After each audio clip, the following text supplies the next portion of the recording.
galerinha, aqui é o professor Matheus Aguiar, representando o Leonardo da Vinci mais uma vez. Então, hoje a gente vai dar continuidade ao nosso conteúdo, ao nosso cronograma.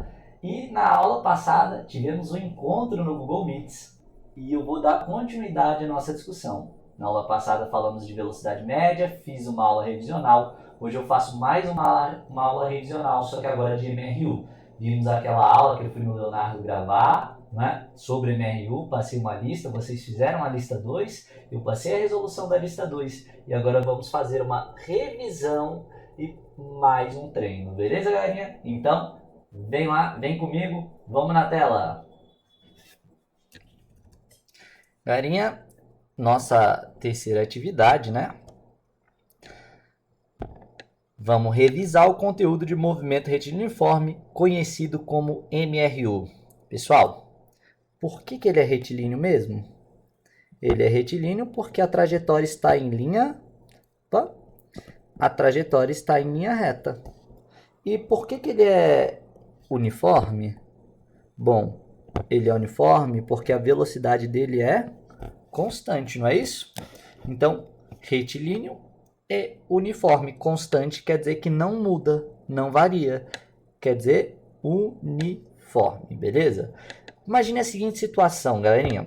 Um carro em MRU, ou seja, em uma trajetória retilínea, com velocidade constante de 10 metros por segundo, percorre essa trajetória, partindo do instante inicial na posição 20 metros, ou seja, posição inicial. Galerinha, se ele está a 10 metros por segundo de velocidade, se eu aguardar passar um segundo,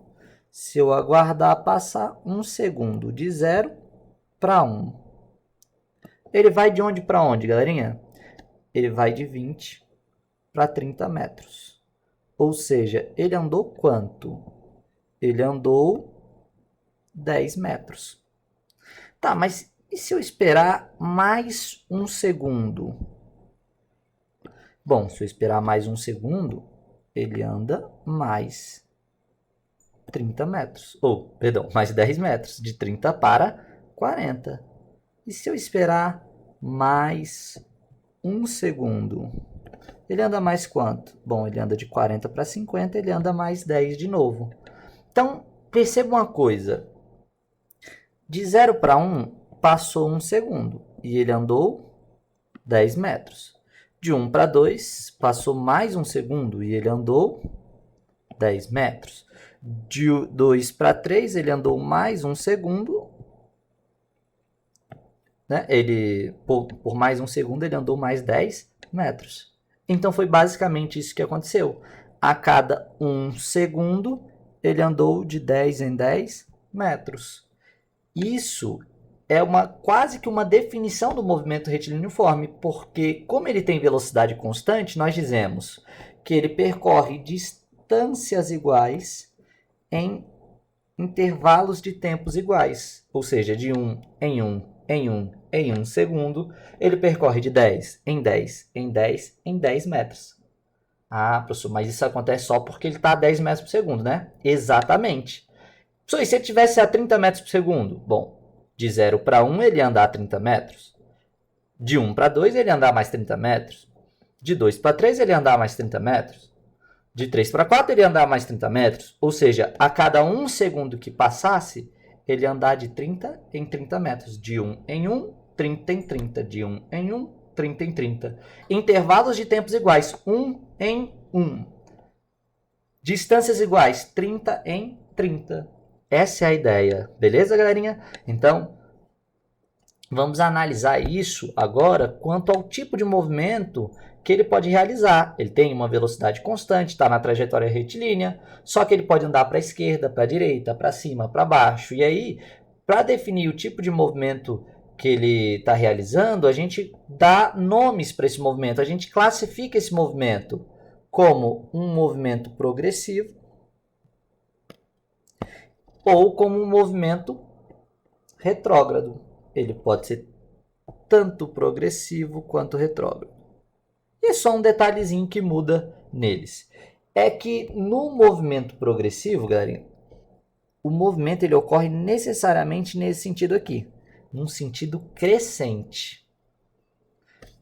Quer dizer que a velocidade, toda vez que ele for progressivo, ela vai ser positiva, galerinha. A velocidade ela é maior do que zero. Por quê, professor? Porque olha a seta da velocidade. Está no mesmo sentido da seta crescente da trajetória. Quando o movimento ele é retrógrado, ele acontece no sentido decrescente. Ou seja, num sentido oposto ao crescente da trajetória. Olha o sinalzinho da velocidade, aliás. Olha o sentido da velocidade, é a seta da velocidade. Ela tem um sentido oposto do crescente da trajetória. Por isso ele é decrescente, por isso ele é retrógrado. E toda vez que isso acontecer, eu digo que a velocidade ela é negativa. Então repara o seguinte. Imagina nessas duas situações, esse corredor, ele se encontra na mesma rapidez, tá? A única coisa que muda é que numa situação ele está andando para a direita e na outra ele está andando para a esquerda. Agora, galerinha, para indicar que está andando para a direita e para indicar que ele está andando para a esquerda, a ferramenta que a gente vai utilizar é justamente o sinal da velocidade, mais ou menos, mais porque como mesmo sentido, velocidade e trajetória, ganho mais sinal positivo para indicar que ele é progressivo. E se ele for retrógrado, olha, eu vou colocar o sinal negativo, porque o sinal negativo só está me dizendo que a velocidade tem sentido oposto ao sentido crescente da trajetória, ou seja, a velocidade está no sentido decrescente, beleza? Então, essa é a ideia. Repara que a rapidez é a mesma, 5 metros por segundo positivo ou 5 metros por segundo negativo é a mesma rapidez. A única coisa que esse sinal está dizendo é que hora ele anda para a direita e hora ele anda para a esquerda, beleza? Carinha, olha para mim. Olha para mim aqui. O sinal positivo e negativo só indica o sentido. Mas apenas o sentido. Não indica a quantidade, não indica a rapidez. Então, 5 positivo e 5 negativo é a mesma coisa. Não, somar positivo é maior do que o... Não, cara, esquece isso. Na física aqui para cinemática, o mais 5 metros por segundo e o menos 5 metros por segundo indica a mesma rapidez. São tão rápidos quanto, beleza? A única coisa que muda é o sentido. Ora para a esquerda, ora para a direita, depende do sinal. Tranquilo? Então, me acompanha, volta para a tela. Galerinha, então olha lá. O sinal positivo ou negativo serve apenas para quê? Indicar sentido. Dando continuidade, a gente viu uma nova equação para o MRU. Naquela aulinha que eu gravei no Leonardo, eu deduzi essa equação toda, né? Fizemos todo esse trabalhinho e chegamos nessa equação, uma das equações mais importantes para você na cinemática, que é a equação horária da posição. Depois vamos chamar de função horária da posição quando estivermos estudando os gráficos que elas geram. Mas, olha só, tudo isso aqui, para chegar nessa equação, a gente disse o seguinte, aliás, eu disse, né? Que a velocidade em cada instante, a velocidade instantânea, ela era igual à velocidade média, porque a velocidade ela era constante. E tirar a média de um valor constante é achar ele mesmo. Portanto, neste caso de MRU, se eu quiser calcular a velocidade em cada instante, eu posso utilizar da mesma equação da velocidade média, porque eu já sei calcular a velocidade média. A velocidade média é ΔS sobre ΔT, aonde o meu ΔS é posição final menos inicial, é tempo final menos tempo inicial. Beleza? Então, utilizando da equação da velocidade média, a gente poderia construir uma equação capaz de fazer o quê? Capaz de definir a posição de um corpo a partir do instante que eu estou analisando. Então, equação horária da posição, porque define a posição, horária porque para cada instante ele vai ter uma posição diferente. Como assim, professor? Calma, você já vai entender. Eu vou te mostrar a aplicação dessa equação.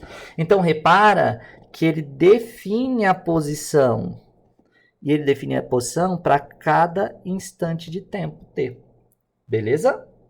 Então, essa equação é chamada de equação horária da posição, onde nós temos posição final, posição inicial, velocidade e tempo. Para lembrar, sentado, sozinho, vendo TV.